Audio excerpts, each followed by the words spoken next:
How arrogant is someone who earns $10,000 a day, directly made excessive demands on sexy boss? I want that. With you. When you wonder how he did it, you would never guess that 2 months ago? He was just an unemployed drifter selling stolen wire mesh. Jack was skillfully cutting the wire mesh that day when he was caught. He squinted and saw it was just a security guard. He breathed a sigh of relief. He noticed the guard's nice watch out of the corner of his eye. He knocked the guard out with one punch and put the watch on his own wrist. Jack would do anything for money. With the stolen items, Jack went to a scrapyard. Other thieves would sell their stolen goods immediately, but Jack was different. He patiently negotiated the price with the boss, as if he were a businessman, not a thief. After agreeing on a price, Jack suddenly asked for a job. Confidently, he asked the boss if he needed more help. I'm not hiring a fucking thief. Fine, you all look down on me. Just wait and see. On his way home, Jack saw a car accident. He got out to watch curiously. 2 people were filming the scene. After they finished filming, Jack talked to the cameraman. It turned out the guy specialized in filming accident scenes and sold the videos to TV stations for money. Jack asked if it was profitable. The cameraman warily said no, but Jack saw the expensive equipment in the car and realized it was a very profitable business. Can I ask you, are you currently hiring? Fuck no.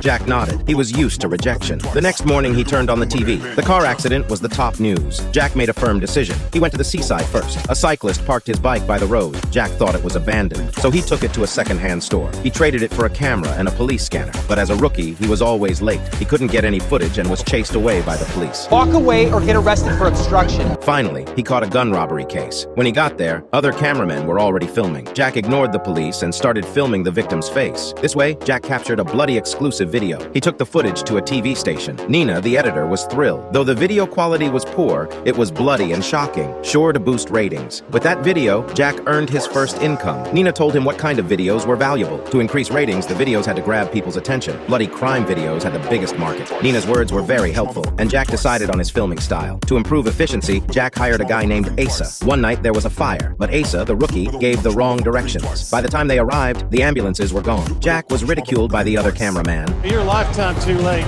But there was no shortage of crime in LA at night. As soon as Jack got in the car, he heard on the scanner about a home invasion shooting in the suburbs. They rushed there. When they arrived, the crime scene was already taped off. Jack wasn't willing to give up. He snuck into the victim's house. His innate talent awoke at that moment. He moved a family photo next to the bullet hole. The shot captured the bullet hole perfectly on the victim's head. The dull scene suddenly looked like an innocent white family invaded by criminals. Jack took the footage to the TV station. Nina praised the video highly and offered a good price. For a while, Jack and Asa kept chasing various accidents and crime scenes. His work went smoothly and his wallet grew fat. He upgraded his equipment and bought a red sports car. One day there was a car accident in the suburbs. Jack ran red lights to be the first on the scene. The corpse wasn't interesting. To create a more impactful scene, Jack didn't hesitate to move the body. That carefully crafted video made the news again. He invited Nina to dinner. Considering Jack's current value, Nina agreed. But at dinner, Jack made an excessive demand. I want that. With you. Jack found out Nina's contract with the TV station was about to expire. To renew it, she needed to maintain high ratings. Jack used this to his advantage. Nina had no choice but to go home with Jack. The next morning, Jack walked down the street happily. The other cameraman was waiting for him. As an old-timer in the night scene, he had been in the industry for years. Now, he wanted to expand his team, divide territories, and operate on multiple lines. Naturally, Jack, who was in the spotlight, was the best candidate. I'm not fucking interested. Yes, you rejected me like this before. That night, Jack and Asa went to film a suicide. On the way, they heard about a plane crash at the foot of the mountain. They had to change their route. When they arrived at the crash site, the scene was already handled. The other cameraman not only filmed the crash, but also the suicide. Back at the TV station, Nina was furious. I want what you fucking promised me!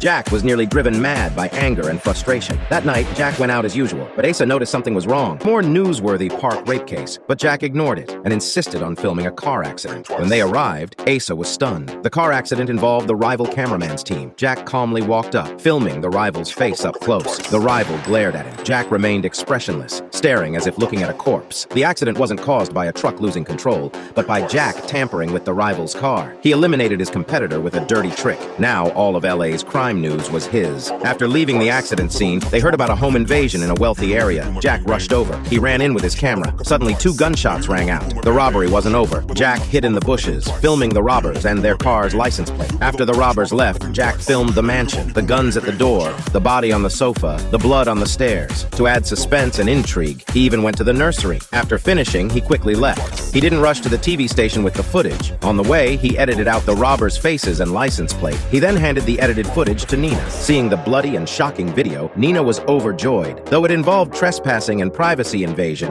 Nina decided to air it with a mosaic. In the face of huge profits, laws and regulations became trivial. Jack, the videographer, held the upper hand. He demanded $100,000. 15,000 isn't all that I want. And the last thing that I want, Nina, is for you to do the things that I ask you to do when we're alone together in your apartment. Not like the last time.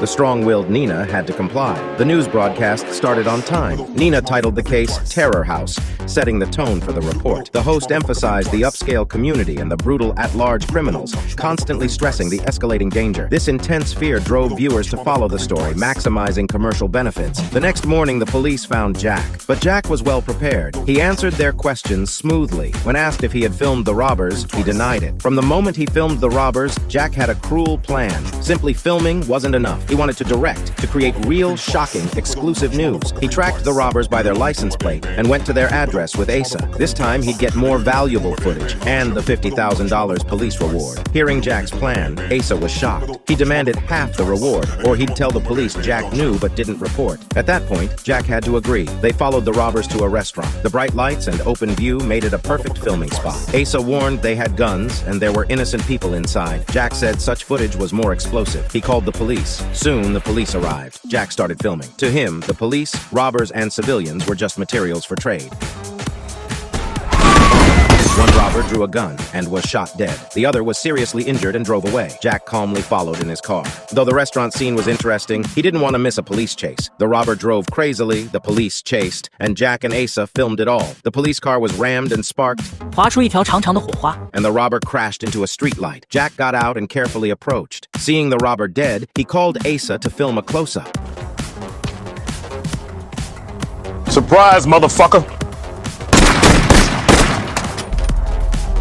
Even his only partner became Jack's material. The police finally killed the robber. Jack filmed everything. Then he gently talked to Asa, with no sympathy or guilt in his eyes. Back at the TV station, Jack greeted everyone warmly. Nina was shocked by the footage. It was the best news material she had ever seen. She praised Jack almost reverently. I mean, just amazing.